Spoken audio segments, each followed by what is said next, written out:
Good morning, everybody, and welcome.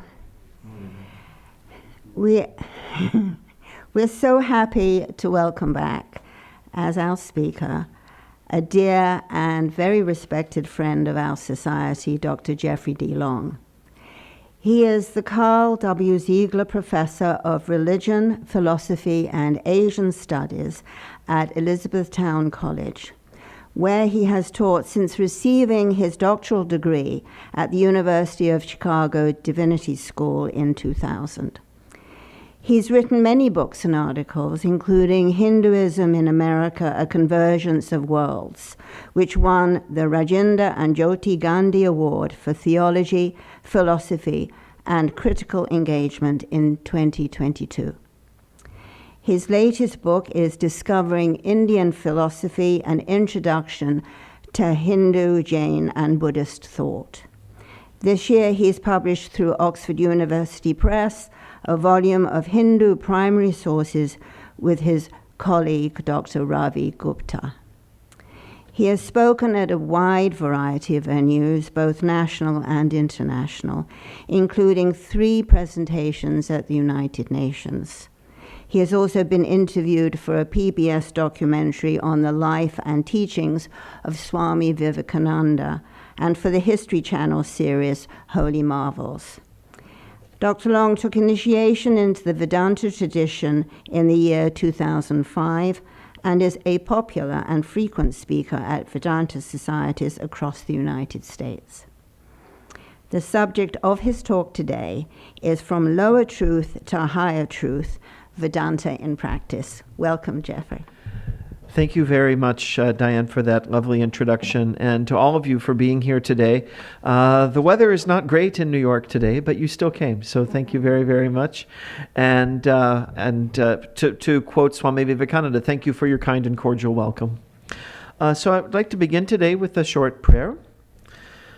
Om Jananim Saradam Devim Ramakrishnam Jagadgurum Padapadme Tayo Shritva Pranamami Muhurmuhu.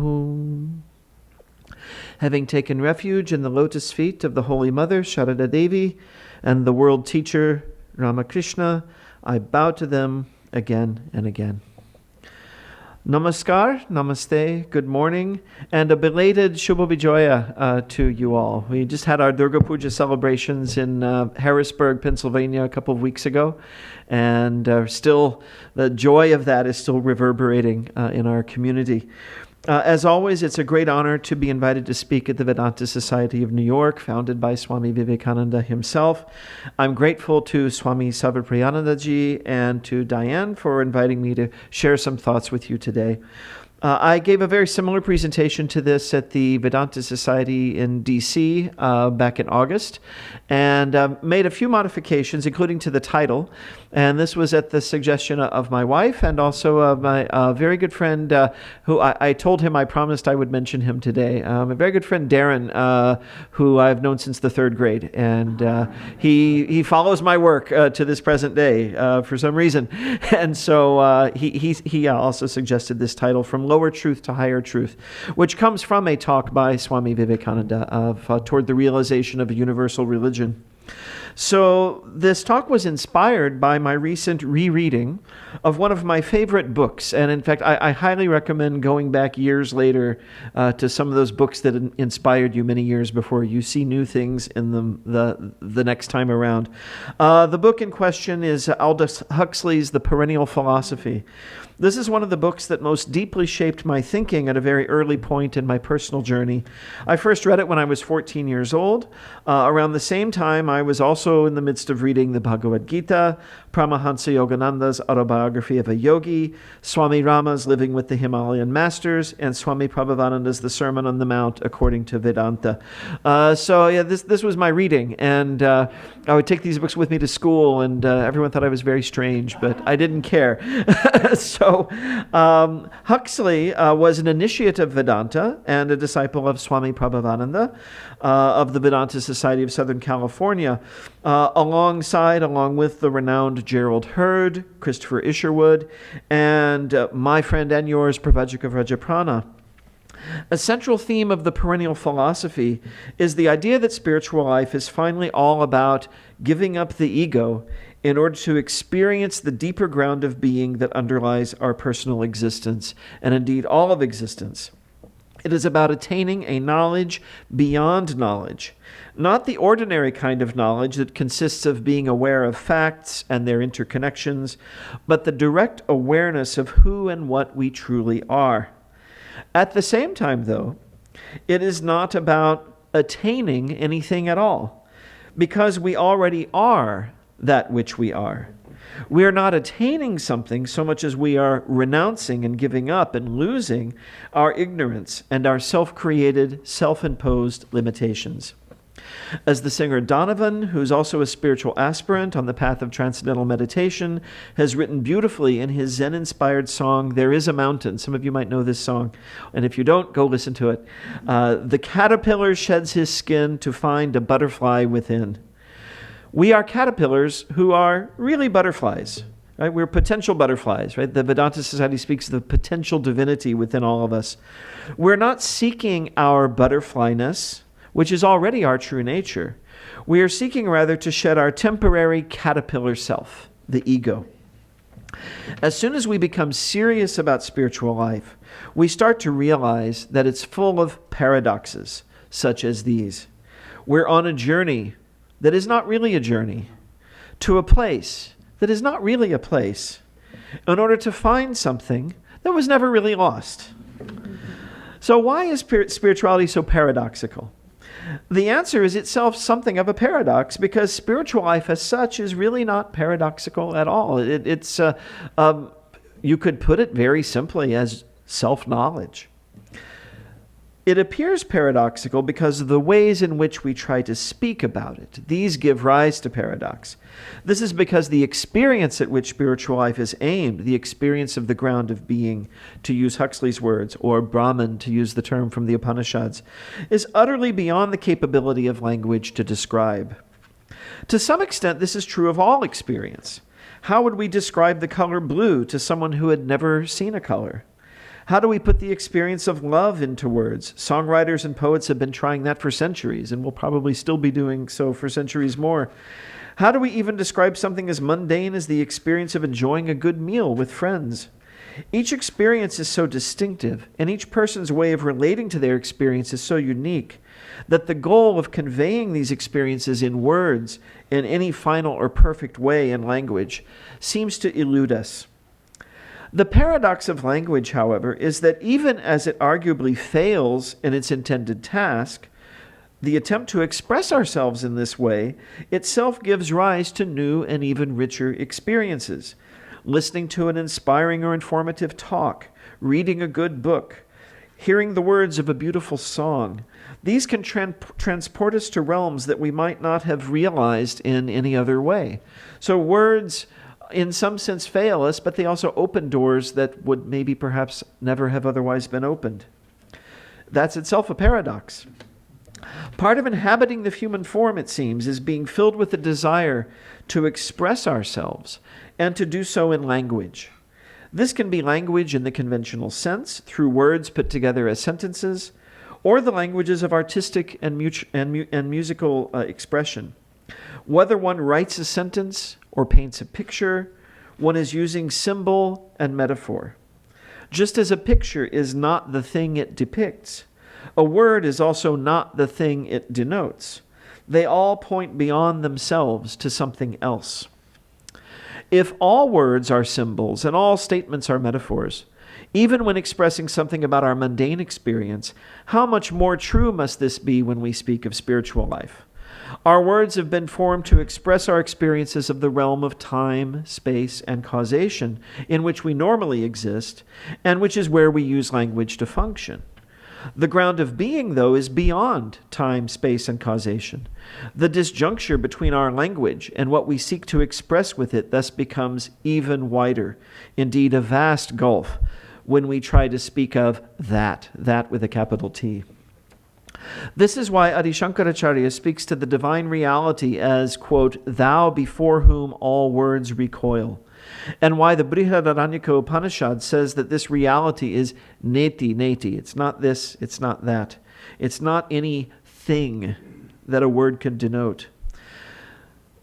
It's why the Tao Te Ching says that the Tao, the ultimate way or reality that can be put into words, is not the eternal Tao. And it's also why the Buddha is said to have sometimes responded with silence when asked about the ultimate nature of reality.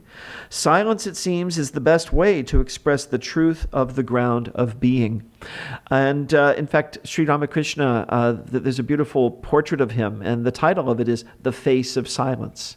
Right? So something that goes utterly beyond the capacity of words to explain. This is why the Tao Te Ching also says, the one who knows does not speak, and the one who speaks does not know. As someone who speaks for a living, and who's been invited to speak here today, I find this particular verse to be quite jarring. It's a wake-up call not to be overly attached to words, and to seek for wisdom in silence. Whenever we have an experience of realization, even a small glimmer of the depths of that infinite reality at the core of our being, we do indeed lapse into silence. Silence, we might say, is the language of God. In preparation for that experience, in meditation, we also seek to silence the mind, so that the deeper silence, which is beyond the mind, can be heard by the mind. And yes, that's also a paradox. I'm speaking about hearing a silence, and not with ears, but with the mind. So it's a paradox and a metaphor. But there is a problem with silence. There are different kinds of silence, and it can be difficult to differentiate them. One of my favorite professors in college had an expression that has always stuck with me. Whenever he would ask a question to our class and no one raised a hand to respond, he would say, "Is this the silence of profound wisdom or the silence of profound ignorance?" This question never failed to elicit nervous laughter from the class. But it points to a vitally important distinction.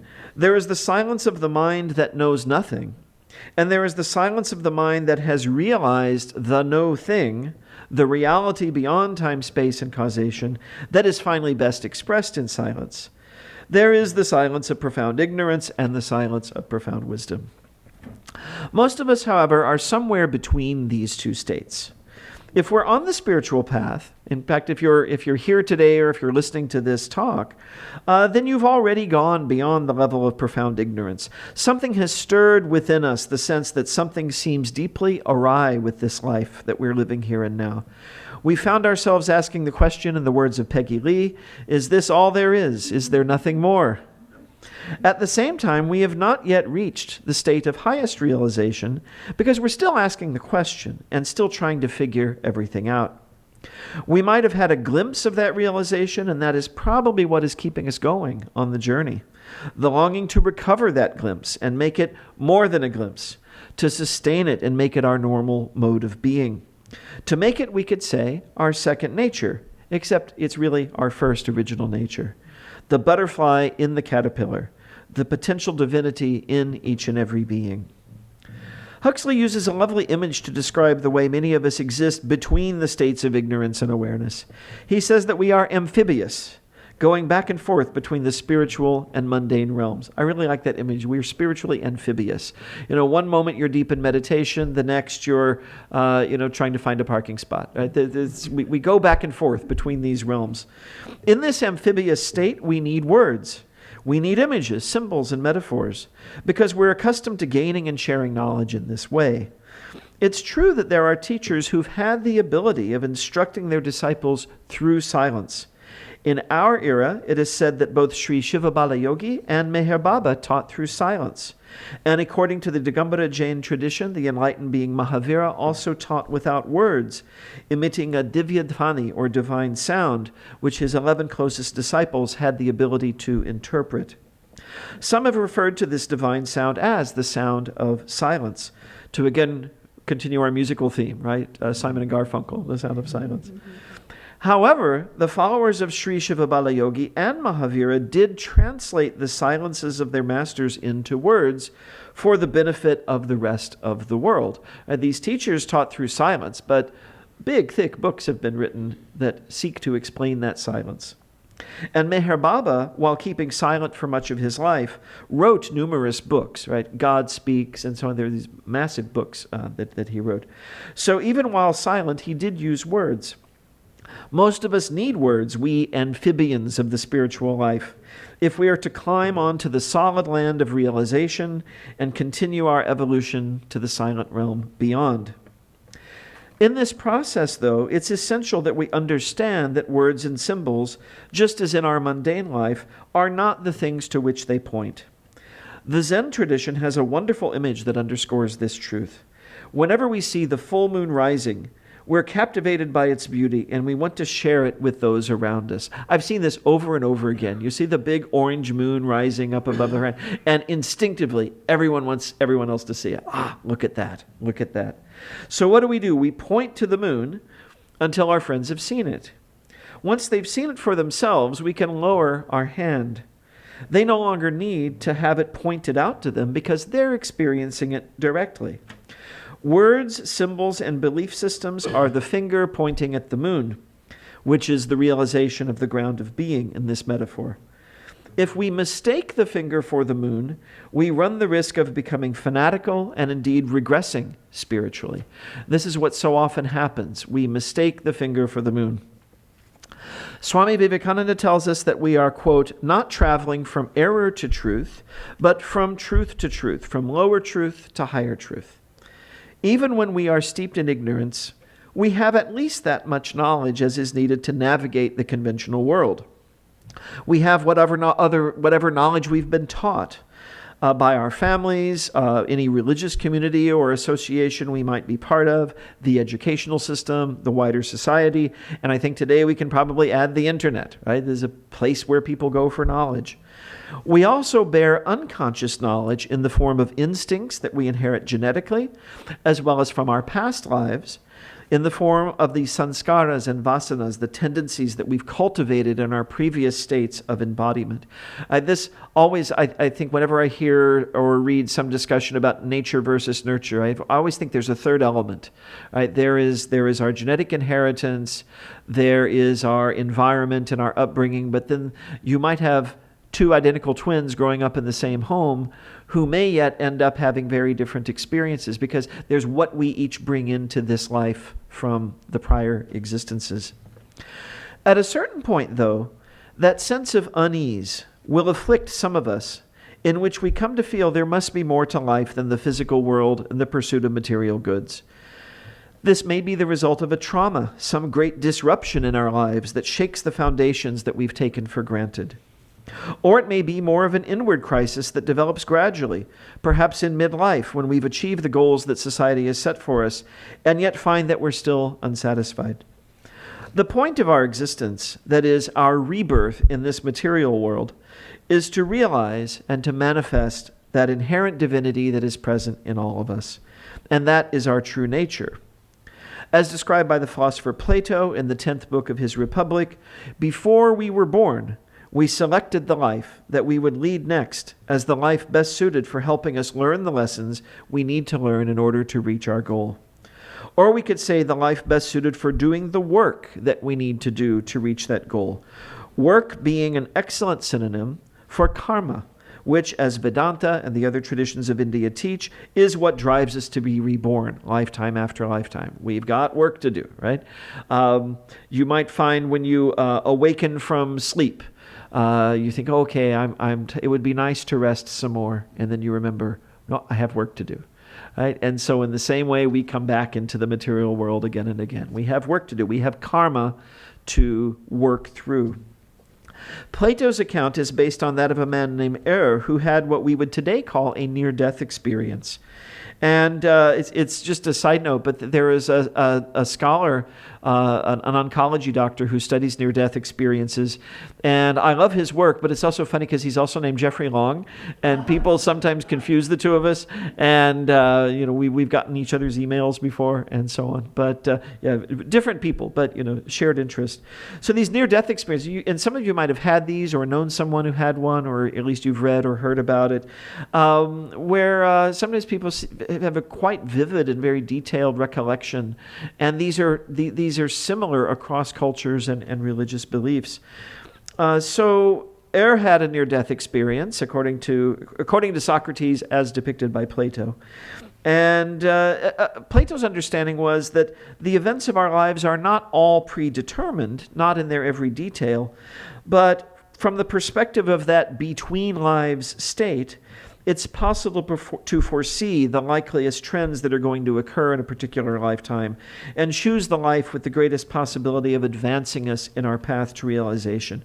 So this happens in what the Hindu tradition calls the Bhoga Bhumi, right? That's the realm between lives. And then you have the physical lifetimes in the Karma Bhumi, the realm where we do our work. And so a choice occurs. And this life we are in is one that we have chosen, not in its every detail, but in its broad outline.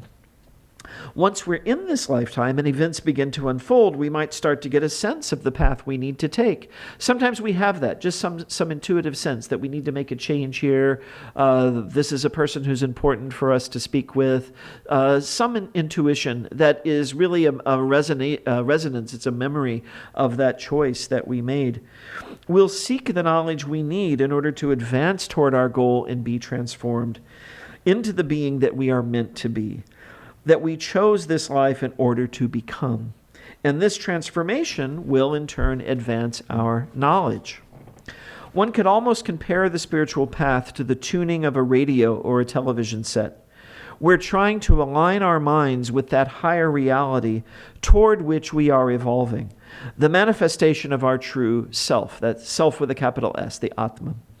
As we begin the process, there may be a good deal of interference.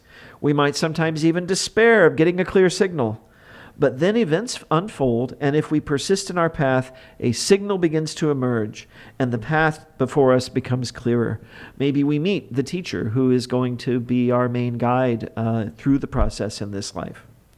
At the start of our path in a given lifetime, again, we inherit knowledge from our society, our genetics, our past lives. Much of this knowledge, especially what comes from society, is secondhand. It is, we could say, not the true or deep knowledge that comes from our own direct experience. It's based on trusting the sources that have given that knowledge to us. Most of us, for example, are not physicists. Now, the last time I gave this talk, there actually were some physicists in the audience, and there may be today too. But most of us are not physicists, but we accept the account of the physical world given to us by those who have dedicated their time, effort, and intelligence to understanding this field. We might have read many books on physics, but it's probably more true to say that we believe in subatomic particles and forces than that we know about them, right? Unless we've done the experiments, done the work ourselves. We accept the accounts of those who do know about these things on the faith that they're telling us the truth about what they've observed and deduced in their scientific work. I know what it's like to give a talk at a Vedanta society, or to teach a college course on Indian philosophy. I've done these things. That's direct knowledge for me. But I can only imagine what it's like to be a famous musician, based on what I've read and heard about the lives of famous musicians.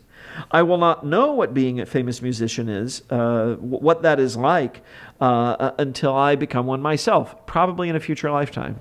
Certainly not this one. According to Vedanta, and as Huxley explains all the great spiritual traditions, we are inherently divine. We are the ground of all being. You are that, as the Chandogya Upanishad famously states. It would seem, therefore, that we should know what it's like to be the ground of being, just like I know what it's like to be a college professor. Yet we seem only dimly aware of this reality, this deep truth of our existence. Pravajika Vajraprana, in her simple introduction to Vedanta, says we are shockingly ignorant of our own true nature. Right? It is the thing that is closest to us, and yet seems to be the thing we know the least. As Vedanta teaches us, we are ignorant of our true nature precisely because we're busy knowing what it's like to be something else. College professors, famous musicians, and so on.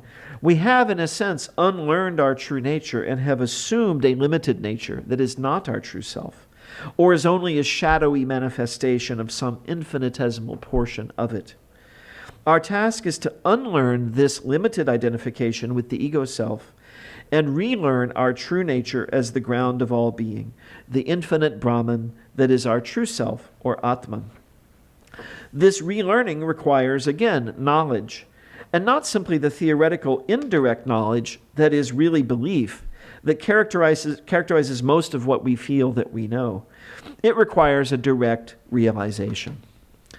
The problem we have as amphibious creatures who are partly in the realm of ignorance, but with a glimmering of the realm of knowledge, is in getting the knowledge we need to progress fully to the further shore of realization, the knowledge that will transform us into what we really were all along, to take us from the unreal to the real, from the caterpillar to the butterfly. When we start out on this path, our knowledge, again, consists largely not of knowledge, but belief. We begin, we could say, with what Huxley calls a working theory of reality. I love this way of speaking. And so I was having a conversation with a friend once, and he said, I'm interested in your religious beliefs. And so we started talking about it, and I said, I call it my working theory of reality. And he says, that doesn't sound very religious, but this, I think, is a good way of thinking of it. If we don't want to be fanatical, right? We have a roadmap. We have a working theory. Again, this working theory is often one that we inherit from the family and to the society in which we've been born. Indeed, it's possible that we've chosen to be born in the family and the society we have precisely so we could learn something from this particular worldview. This learning can take the form of accepting what we've been taught, internalizing it, and practicing it such that it transforms us and takes us beyond the limited ways of thinking and being with which we began. It can also take the form of wrestling with those teachings, maybe even rejecting them for something else that is more true to our experience. But in either case, whether one remains committed to the beliefs with which one was raised, or whether one replaces them with something else, the beliefs themselves are not the ultimate truth, which can only be realized directly. They are fingers pointing at the moon. It is therefore essential to spiritual life, and this is yet another one of the paradoxes of spirituality, not to be overly attached to the beliefs, practices, institutions, or texts of whatever tradition we inhabit. This is why Swami Vivekananda said, quote, "It is very good to be born in a church, but it is very bad to die in a church. It is very good to be born within certain limits of certain forms that help the little plant of spirituality. But if a man dies within the bounds of these forms, it shows that he has not grown, that there has been no development of the soul." We need to move from belief to knowledge.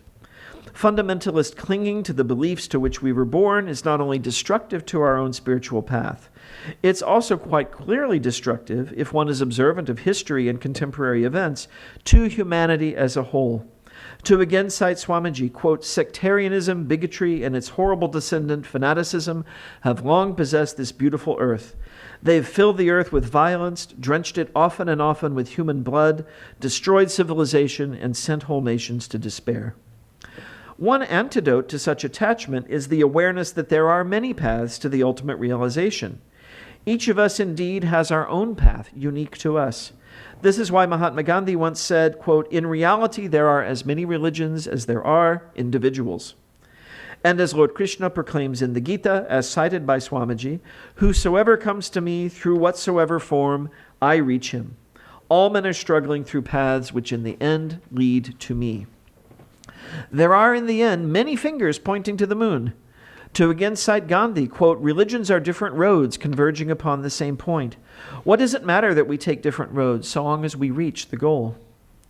Vedanta, especially as it's been taught by Sri Ramakrishna, the Holy Mother, Sharada Devi, and Swami Vivekananda, encourages us to view our beliefs and the practices that go with them not as the only path to realization for all people, but as a beginner's guide to the spiritual life. Once we have settled upon the path that is truest to our own experience, we need to practice it diligently, or else we run the risk of being like the man described in a parable of Sri Ramakrishna, who kept digging holes in search of water, but who kept getting discouraged when he did not reach his goal right away. He ended up with a bunch of shallow holes. If he had only kept digging in one spot, he would have reached his goal and would have had abundant water for himself and his family. To be diligent in one's path does not mean scorning the paths of others. Rather, we should wish them well and encourage them and also learn from them as we go about pursuing our own wholeheartedly. And I think this is a little like walking the proverbial razor's edge that's mentioned in the Upanishads, that if we emphasize the aspect of following our own tradition on our own path diligently and well and wholeheartedly, and we disregard the fact that everyone else has their own path too, and that that's fine, we risk becoming fanatical. If we emphasize, well, everybody's got their own path and it really doesn't matter, maybe we don't then practice so diligently because we kind of see this in a very casual way.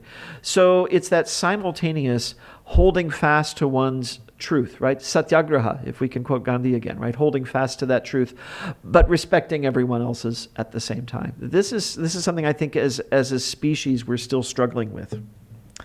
We should also not allow ourselves to become overly frustrated. It could be that we're on a path that turns out to be a dead end. How will we know this?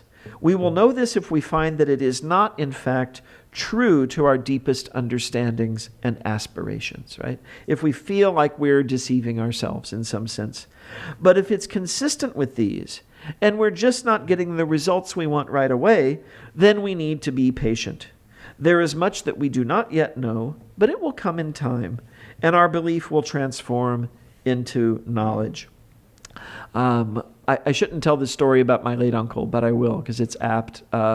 He was curious about meditation, and so I taught him some basics of it. And several weeks later, we were speaking on the phone, and he said, "Oh, by the way, I tried that meditation that you taught me about. It didn't work." And I said, "Well, how long did you practice it?" Right? It had just been a few weeks since I told him about it. So I was like, "How many days? How many weeks?" He said, 10 minutes. I said, "So yeah, but 10 minutes for how many days?" "Oh, no, 10 minutes, one time, 10 minutes, that was it." Now there are people who could meditate for 10 minutes the first time and get enlightened, but they're very, very, very evolved. Right? It's pretty rare. It's pretty rare to do that. So we have to stick with it. It requires a certain amount of self-discipline. I was given a beautiful image by a wise teacher early in my journey when I was frustrated by what I perceived to be my own lack of spiritual progress. And I laugh at this now as I was 16. How much spiritual progress have most of us made when we were 16? But this has stuck with me. This person that I knew who was very evolved said, quote, "A rosebud is not an imperfect rose. It is perfect just as it is. In time, it will blossom into a rose, but now it is a perfect rosebud." Right? So I've told you that we're amphibians and that we're caterpillars. We're also rosebuds, right?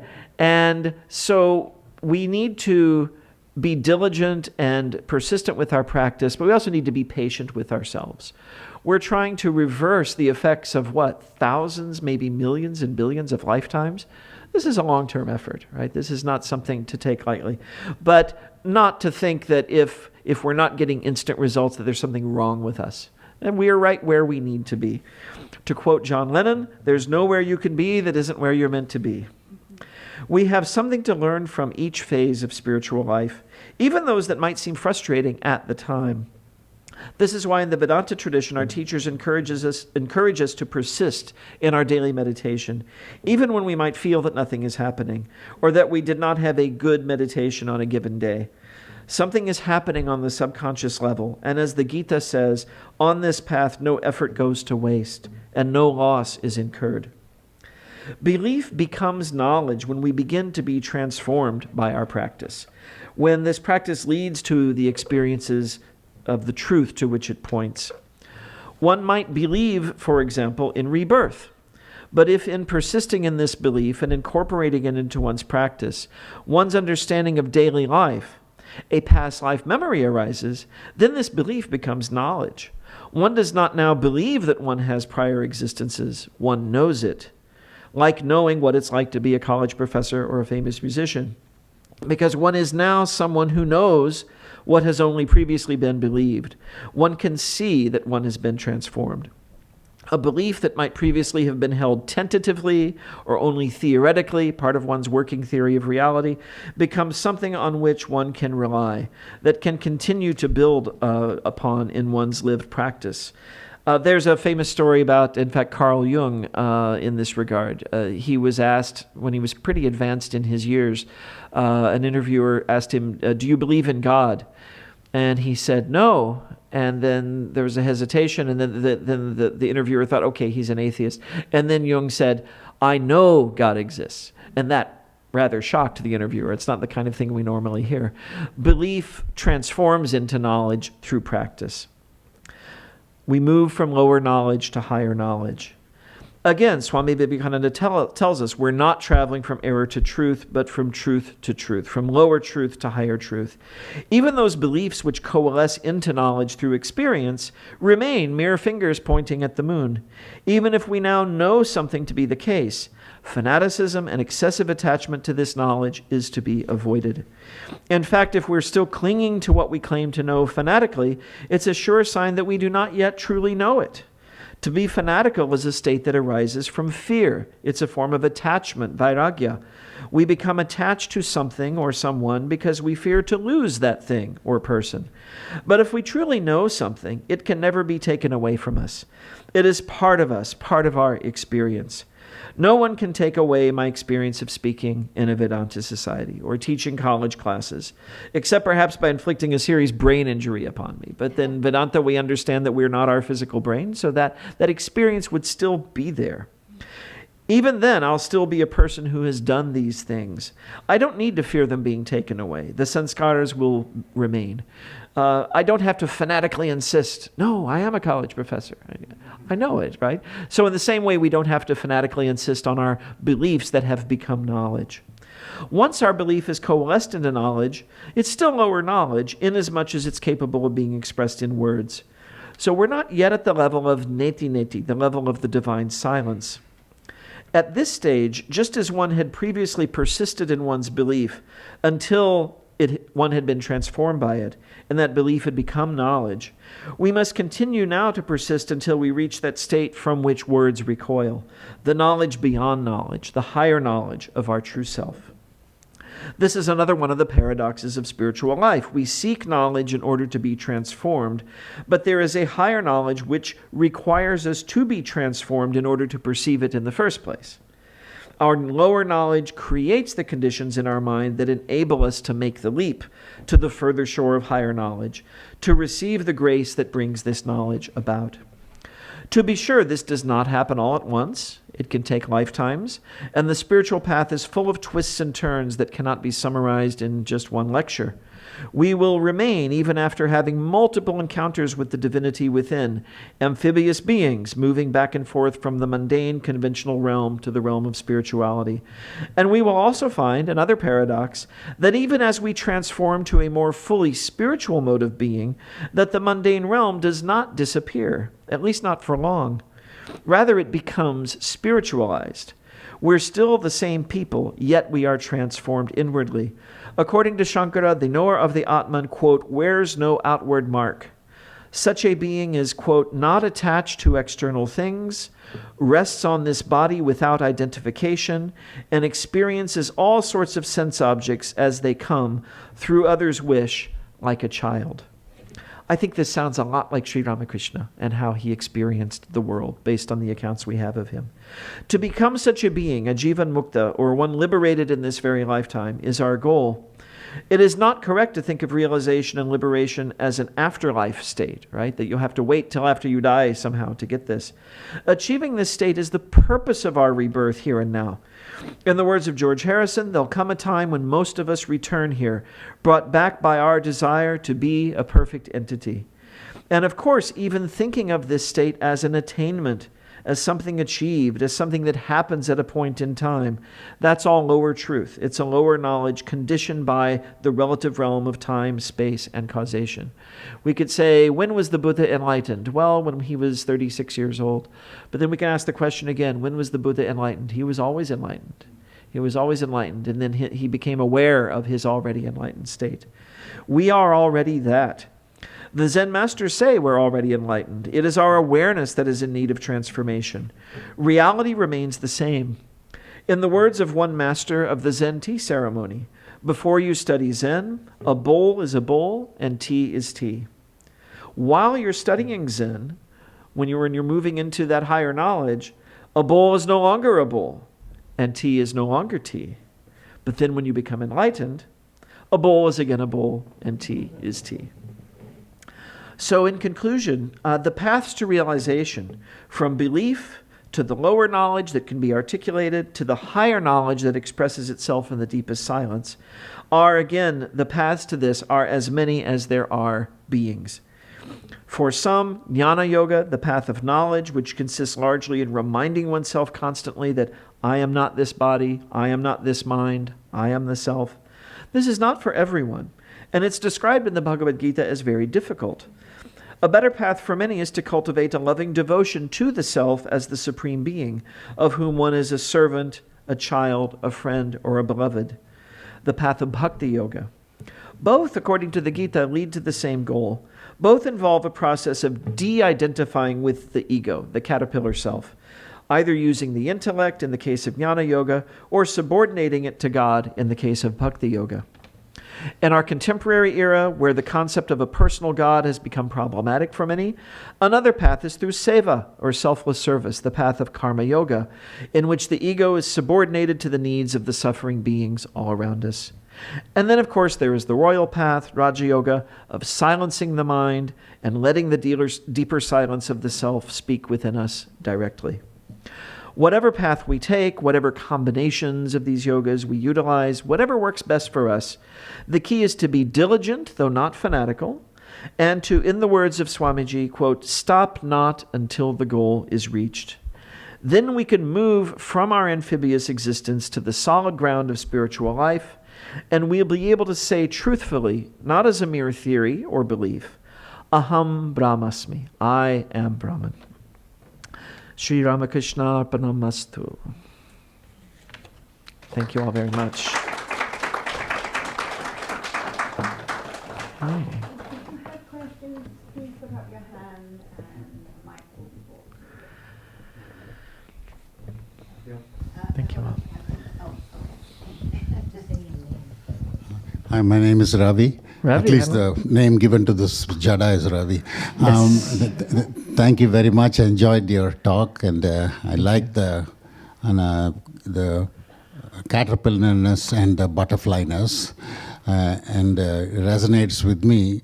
When you're talking about this lower truth and higher truth, is been discussed many times, and you talked about the bhakti yoga part. But when Lord Krishna in the Dhyana Yoga, in chapter 6, Yoga of Meditation, the thing I somehow recite sometimes in my evening prayers is the Bandhur Atmat Manastasya Enatmaivat Manajitaha Anatmanastu Shatrutve Varte Tatmaidva Shatruvat. There he talks about controlling the lower mind with the upper mind. Yes. The one who doesn't control the lower self with upper self, the lower self becomes enemy. The one who controls the lower self with upper self, the lower self acts as a friend. Yes. So that paradigm is slightly different from moving from the lower self to the upper self and then to the samadhi stage. There, Krishna says always there's going to be the lower self. You have to conquer the lower self with upper self. While it resonates with me when you're talking about the caterpillarness and the butterflyness, with that resonance comes in my own mind a little bit of a dissonance into that. Can you clear up my dissonance in the true paradigms, two different paradigms? Oh, okay. So, yeah. The distance is probably between what sounds like a tripartite model and a twofold model, right? So I think they are the same model, but the way I formulated it in terms of three, right, lower, higher, and then highest, I think it's just it's maybe a little closer analysis of what's described in the two versions. Because if we're using English, we say lower self, higher self. Higher self, it can be a very broad category. It can include the Supreme Self, Paramatman, but it can also include those aspects of the Jivatman, the Jiva, the soul, that are wise, that still retain their knowledge from all the previous existences, and that are sort of guiding us silently, through our conscience and through various intuitions to the highest. But that intermediate higher self, you could say, is not identical ultimately with the highest. It's still part of the realm of time and space and causation. Or you could say maybe a better way of saying it is that higher but not quite highest self is like a limb of the highest that extends into this manifest world, and that so we experience it as our inner guide and our inner guru and our inner teacher. So the two are ultimately the same, but I have this sense of the highest self as something that is not speaking, that is silent, that is utterly beyond. So it has to do with the relationship with time. So when we experience that highest self through the lens of time and space, it becomes that higher self. But when we break the bonds of space and time, then we're completely out of that. Because we are that. We finally realize that even the lower self was ultimately that, because that is all there is. I don't know if that quite gets to the issue or not, but yeah. Why did Swami Vivekananda said it's good to be born in the church and not to die in the church? Right. But I understand why he said that in the evolve. But then we came from it and then we're going back to it. Isn't that a better way of looking at it? Coming to the church, coming from God, going back to God. Yeah, I think that's a nice way to think of it, actually. And again, I'm very into these, threefold developmental models. I don't know why, but I wrote a piece for Prabhupada Bharata a few years ago called "The Need for a Meaningful Narrative." And I talked about a kind of evolutionary developmental model where we begin with, and I use a term from the French philosopher Paul Ricoeur, who was quite brilliant in talking about these things. We begin at a naive stage where we basically believe what we've been taught. And then we learn a little bit more. We have a few more life experiences of our own, maybe in our adolescent years or as we, develop on into adulthood, that cause us to doubt that. And we become skeptical maybe about all of it. We have our phase where we, just don't believe in anything. And then we have certain life crises, certain tragedies, things happen to us for which this new and improved skeptical worldview we've developed is not adequate. And then we return back to the teachings of our childhood, but with all of the life experience that we've had since then to refine it and say, okay, well, maybe we're not talking about, 7 literal days of creation or Noah's Ark really having all of that many animals in it, but maybe we're talking about something much deeper that is expressed through those metaphors. And I'm just using examples from Christianity, but you could draw those from any tradition. And that Ricoeur calls that the second naivete.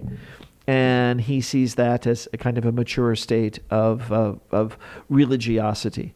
So that and of course we don't have to think of this in itself in an overly literal way, but he tends to think of the naive stage as a childhood stage, the skeptical stage as an adolescent stage, and the second naivete as an adult stage.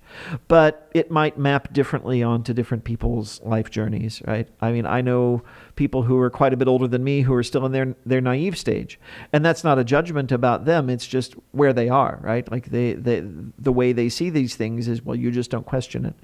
And I have a lot of friends, I have a lot of students, in fact, who are in that questioning and skeptical phase. And then you meet people who've sort of come to peace with all of it. And it's like, I take this from my tradition. I understand this to be wise and helpful to me in my life. It helps me understand everything and be a better person.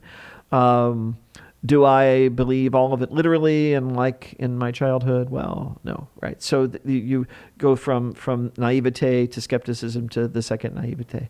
And so I think what Vivekananda, if we translate what Vivekananda said into Paul Ricoeur's language, you don't want to stay naive all your life, right? And in fact, Swami Vivekananda says some harsh truths sometimes. He says it's better to be an honest atheist than a religious hypocrite, right? He's very hard-hitting. And he's trying to push people beyond naive faith. But he didn't want people to stop at skepticism either, because there are other places where he's equally biting about skepticism. We say the world is dark, but we have not opened our eyes, right? He'll say things like that. So he's urging us to move on to that deeper understanding.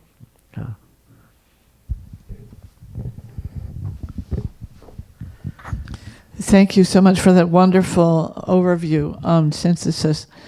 With regard to teachers who teach through silence, I just wanted to mention Ramana Maharshi. Oh, yes. Because he did speak, and his talks are recorded, but he was very much known and renowned for his teaching through silence as well. Yes. His silent gaze. Absolutely, yeah. Sri Ramana Maharshi. And of course our very own Sri Ramakrishna too talked, but spent a lot of his time in samadhi or in silence. Yeah. Silence is a good spiritual discipline. Again, especially for people like me who talk for a living, to just be quiet sometimes. It's just, there's such a great peace that comes with that. And you can sense that there's something there behind all the sound, right? That it's like, to use another, to more visual metaphor, there's the screen on which the film is being projected. And if you turn off the projector, that screen is there. You don't see it when the film is on, but without it, you couldn't see the film. The film goes off, then there's the screen. There's that layer, that ground beneath everything. Okay. Thank you all very, very much.